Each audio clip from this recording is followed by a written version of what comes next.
Good morning, everyone. Thank you so much for having me here today. As you heard, I did my postdoc fellowships here in Cambridge, and so any excuse to come back is just an absolute joy. So it's a really great start to my week, I should say. So today I'm going to be talking to you about something beyond rationality. And actually, as I was sitting looking at the programme and thinking about who's in the room, I realised this is probably the worst possible title to present to mathematicians. So this might ease you in to your day, might challenge you a little bit, and will certainly be a little bit different from the rest of the content. But I hope that it will provide a bit of food for thought. So during our time together today, I will share a little bit about the team, our history, and what we do now. Then I'll talk you through some foundational principles of behavioural science and how they apply to human behaviour. And then I'm going to give you an example of our work and how we've applied that to public policy. I'm very happy to have interruptions throughout, but I will try and leave some time for questions at the end. So feel free, stick your hand up, interrupt, that's totally fine. Otherwise, we'll have some time for discussion. So let's start off with the team. I'm aware that some of you may not have heard of us before, so just a brief introduction. The Behavioural Insights team, or BIT, started life inside number 10 Downing Street under the coalition government as the world's first organisation or think tank applying behavioural science to public policy.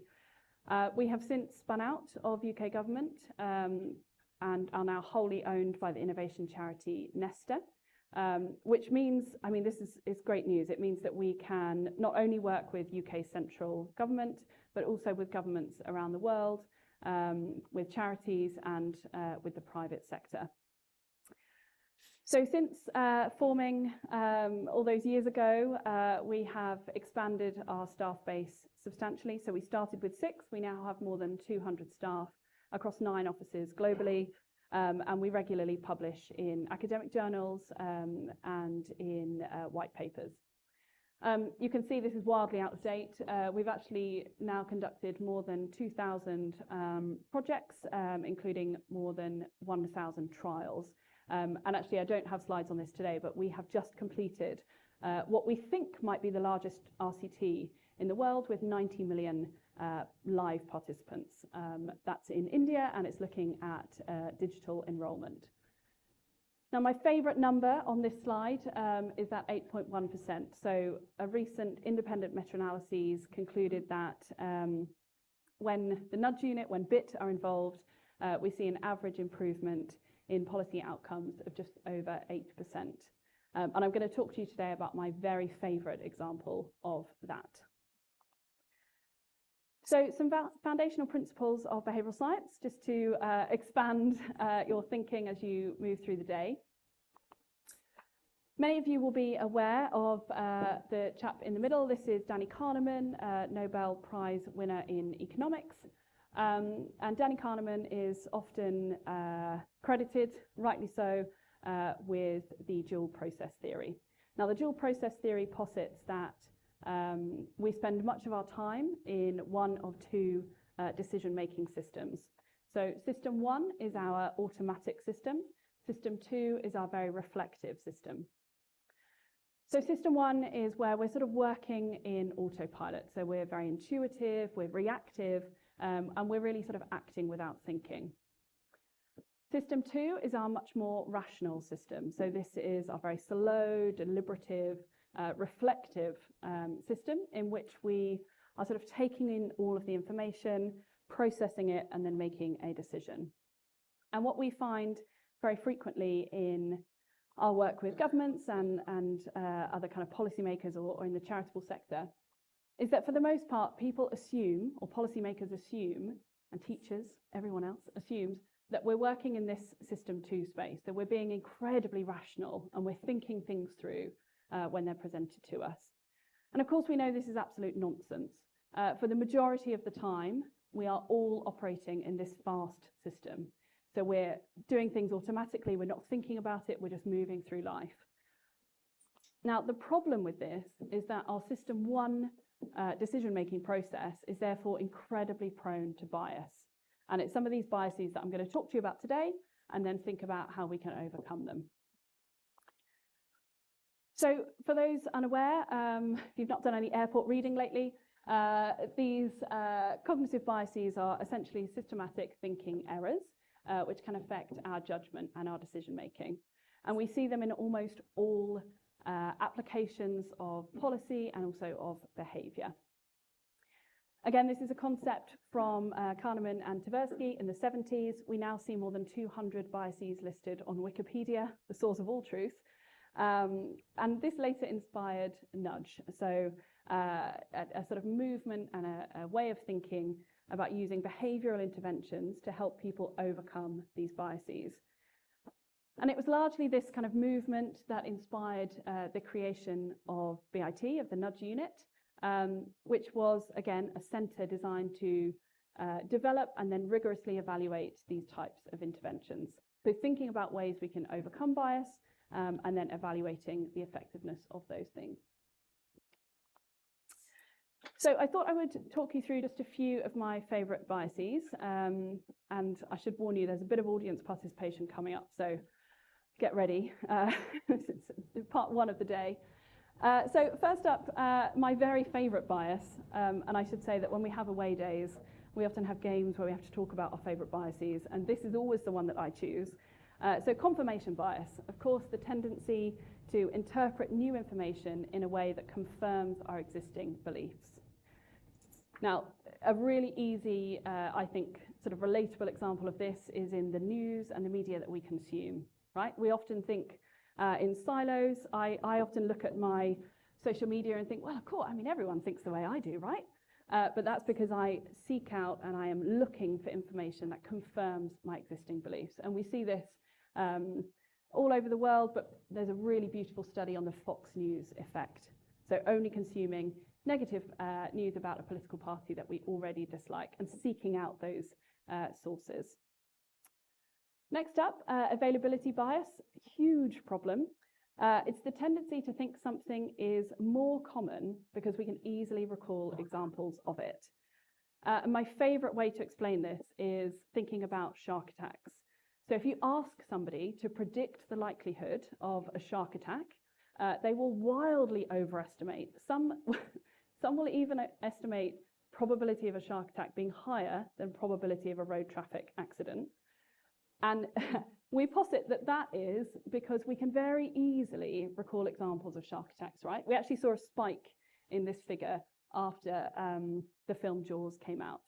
We can easily recall an example. We think it's much more common.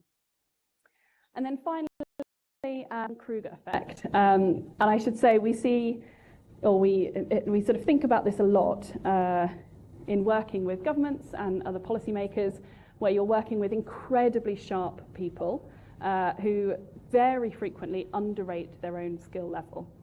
So the Dunning-Kruger effect is when incompetent people don't recognize their own incompetence, while skilled people underrate their own skilled level. It's almost that idea of kind of knowing what you don't know and therefore underestimating your own abilities. Now, I've got a picture of lemon juice there because the Dunning-Kruger effect comes from this absolutely beautiful story. So in '95, two bank robbers robbed two Pittsburgh banks without disguises, believing that lemon juice would render them invisible to security cameras.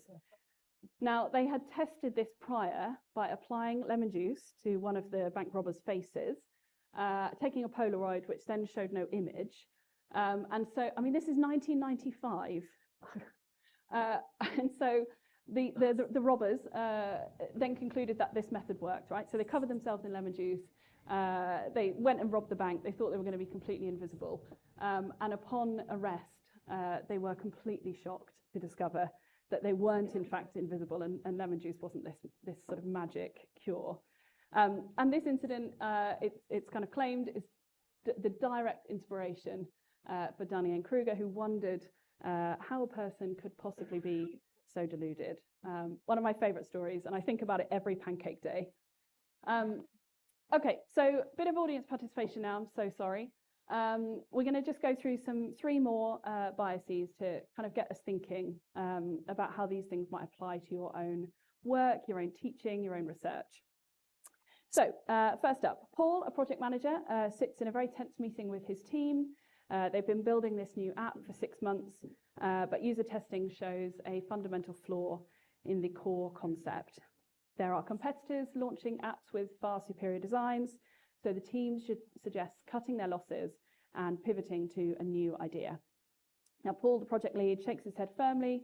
Can't possibly do that. We spent $500,000 and countless hours on this. We have to see it through. Which bias is that? Yes, perfect. So the sunk cost fallacy, continuing to work on a failing project due to past effort, finishing a bad movie or a book, even though you're really not enjoying it, or remaining in an unhappy relationship because of the time invested. I should say sunk cost fallacy reminds me deeply of my PhD, in which I managed to come up with the most amount of null results I think anyone's ever seen. And of course that's important, and that's enhancing science and whatever, but deeply depressing. So sunk cost fallacy, continuing with something even though we sort of know there might be a bit of failure, but we've invested so much time. So particularly for those of you in the room that are in research, I would really guard against this. I see it all the time in my fantastic, highly rational staff who invest in a project or in an idea and then just can't quite pull away. I would steer clear of this. Okay, next up, monthly strategy meeting. Senior Director Martin opens very confidently. Next campaign must be bold. It could really set us apart. The analytics lead knows that the data show the idea is risky, but she hesitates. She's sort of wary of contradicting Martin. He's a senior director. Senior colleagues sort of slowly start to nod, offering tentative smiles. Some begin to offer or voice mild agreement. It might work, it could set us apart. And then slowly people begin to agree. By the end of the meeting, the team leaves kind of publicly united, praising the plan, although privately, several still have doubts. Which bias might this be? You're all now thinking of meetings you've been in where this has happened, right? Okay, I can see lots of nods. So this is groupthink, where a group's desire for harmony and conformity override the members' ability to kind of critically evaluate alternatives, leading to flawed decision-making. Now, this is particularly a problem where we have hierarchies. So in university settings, in very hierarchical organizations, we see this happening increasingly so. So we have senior staff who bring forward an idea. Nobody really feels confident enough to contradict. And so ideas that perhaps weren't designed to be taken forward do progress. So groupthink, I would steer very well clear of it. And if it's helpful, I can share some ideas to overcome that specific challenge. Okay, last one. Which bias is this? So Sophie argues against adopting a proven project management framework, claiming our company culture is really special. That won't work here. She pushes for a custom solution, which leads to delays, lack of process. 2 years later, she leaves the company, and her replacement implements an off-the-shelf framework that's entirely effective. Which bias is this? This is a slightly lesser well-known one.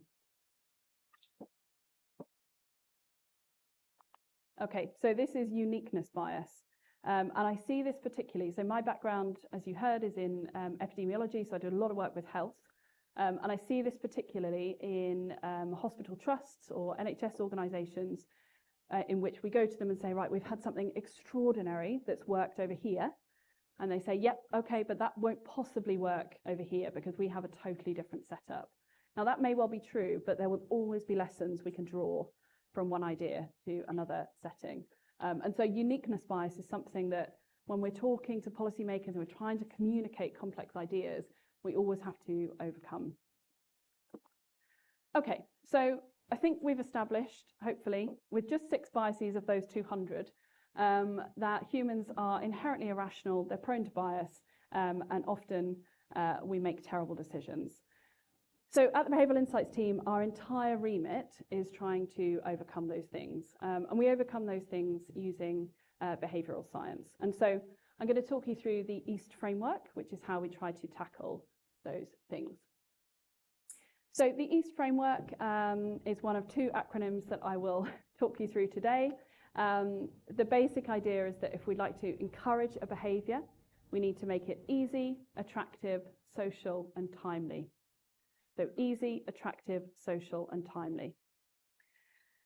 Now, this one slide is a gross oversimplification of what is an enormous bucket of ideas and concepts drawn from psychology, economics, and other behavioural sciences. But it gives you just some ideas of the ways in which we apply these things to policy. So, for example, if we want to make something easy, which is where I always try to start when approaching a problem, we can set intelligent defaults, we can try to reduce friction, and we can simplify messages. I always think about Amazon when I'm talking about making something easy. It's incredibly, the sort of time period between thinking, oh, I must buy that garden spade,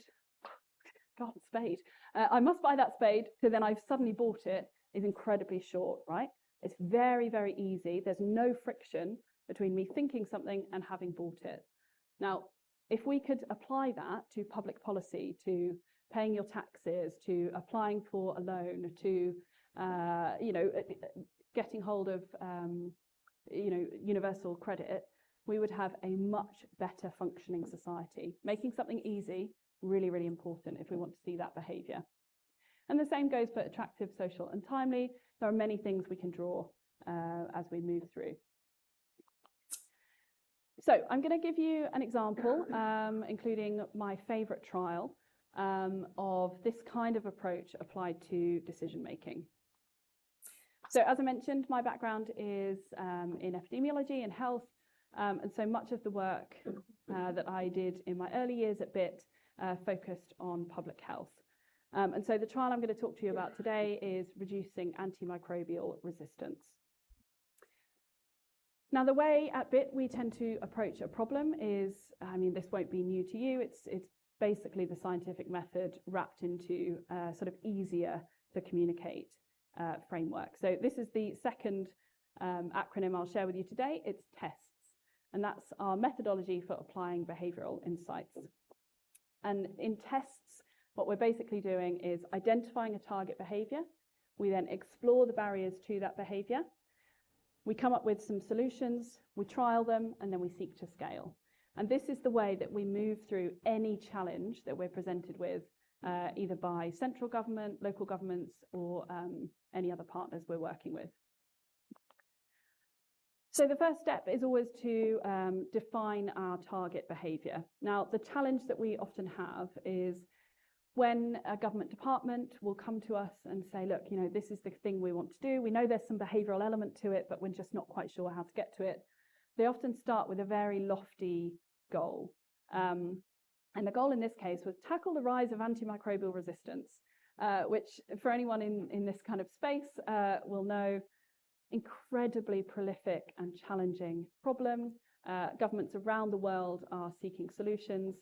It's predicted to be the leading cause of preventable death by 2050. And so just to tackle the rise of AMR is really quite a challenge. And so the first thing we need to do is try and narrow that down.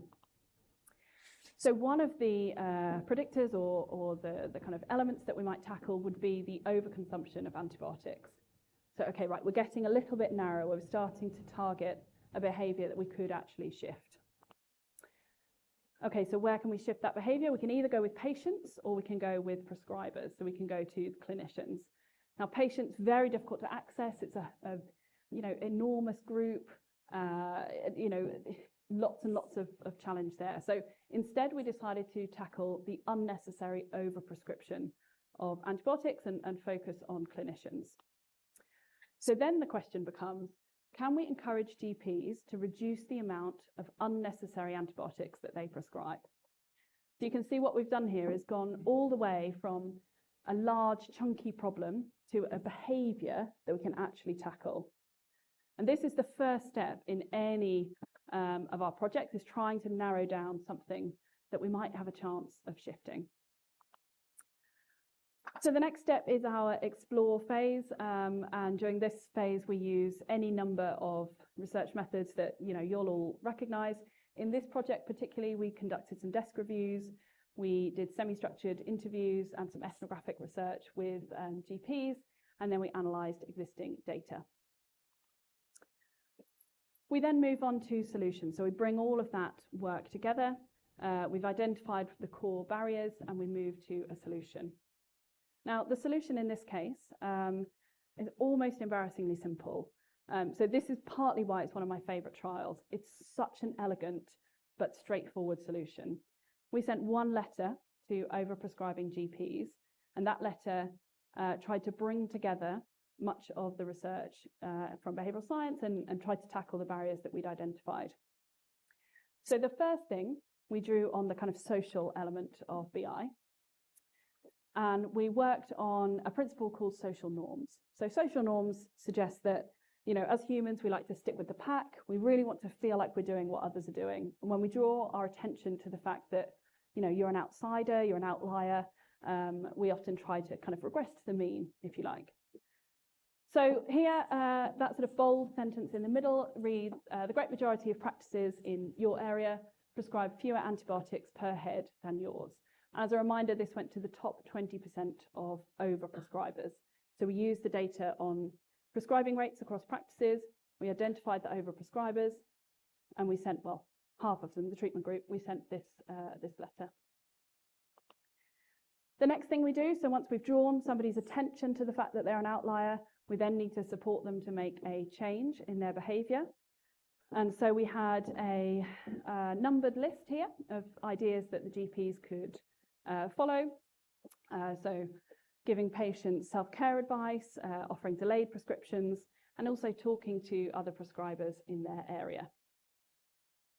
I should say as well, for anyone who wants somebody to enact a behaviour, make sure you stick it in a numbered list. It's the first thing. We've done some eye tracking exercises, and it's the first thing people look at when they open a letter. So if you're trying to get students to respond, numbered list, always the way to go. Okay, and then the final thing, we tried to make the letter as attractive as possible. Here we drew on something called the messenger effect. And the messenger effect tells us that we're much more likely to pay attention and therefore enact a behaviour if the person giving the message is somebody that we relate to, we recognise, we aspire to, we respect, we like. And so in this case, we worked with the CMO at the time, Professor Dame Sally Davies, who was heavily involved in this study and signed off the letters for us. So what we've done here is taken three really straightforward concepts from behavioural science. We've stuck them in a letter and we send them out to practices.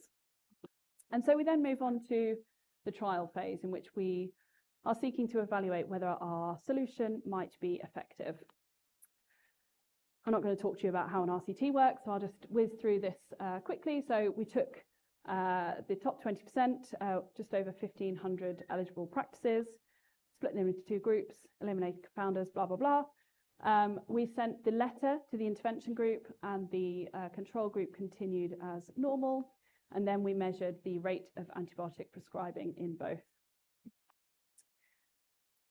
So here you can see the control group, very standard variation in prescribing rates over the course of a 6-month period, which was the trial period here.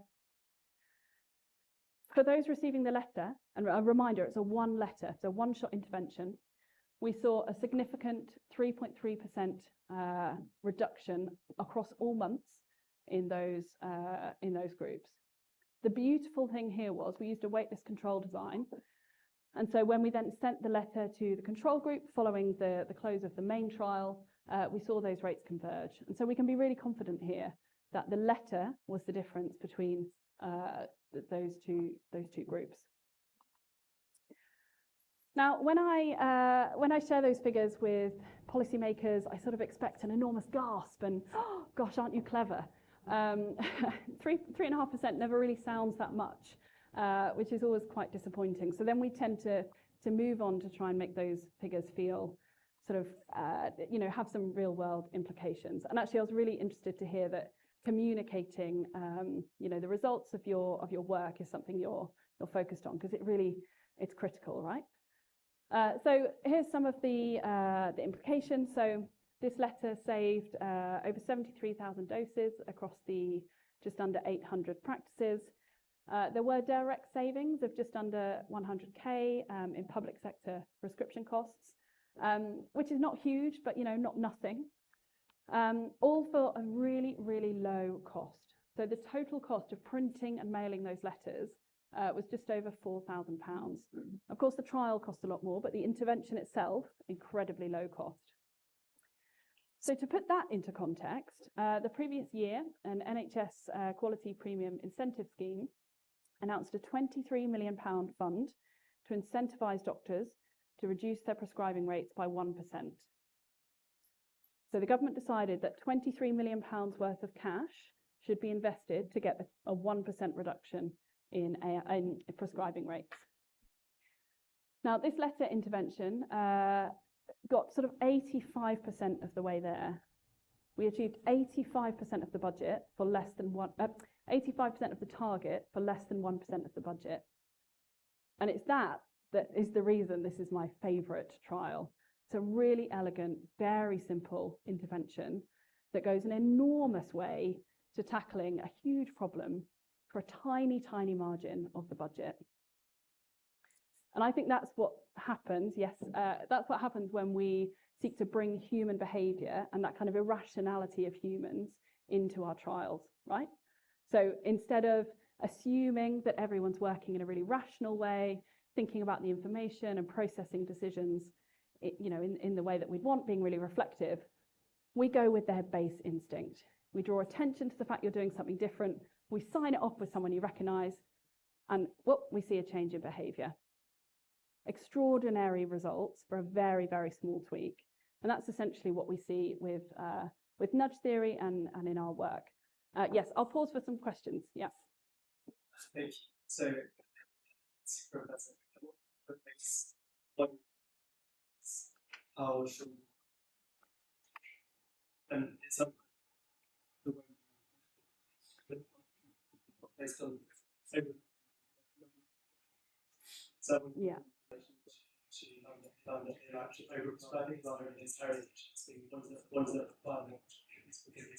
Yeah, that's a great question. I love presenting to academics. Yes, that's a great question. That's something we looked at. So what we saw was it wasn't just a higher base rate, it was a higher base rate. So higher, okay, this is an area in which there are more comorbidities, or for some reason we require more prescriptions, but even beyond that, we saw additional overprescribing. So yeah, we were really working with the top 20% of those that were problematic, essentially. And I should say, for any project like this, we're working closely with the Department of Health, the NHS, and they're kind of monitoring and providing kind of quality assurance on this work. So it's all, it's all kind of covered from that perspective. Yeah, good question. Yeah, there's a question. Yeah.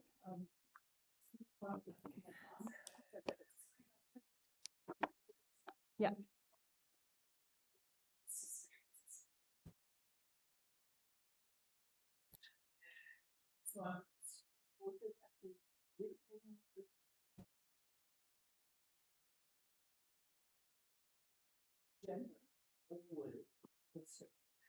Yeah, so the £23 million fund was to reduce all prescribing rates.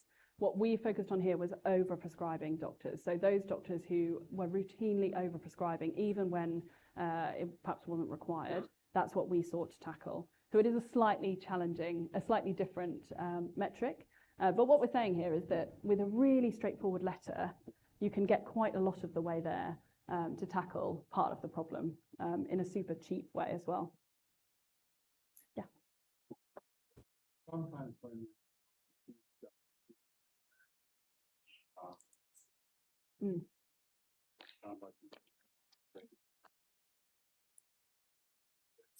Yeah.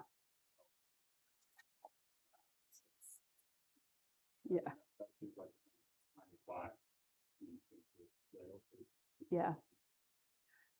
Yeah, thank you. That's a great question. We actually have a team that is dedicated entirely to scaling. So thinking about how you take the results of what are quite controlled trials and scale them in messy, complex systems.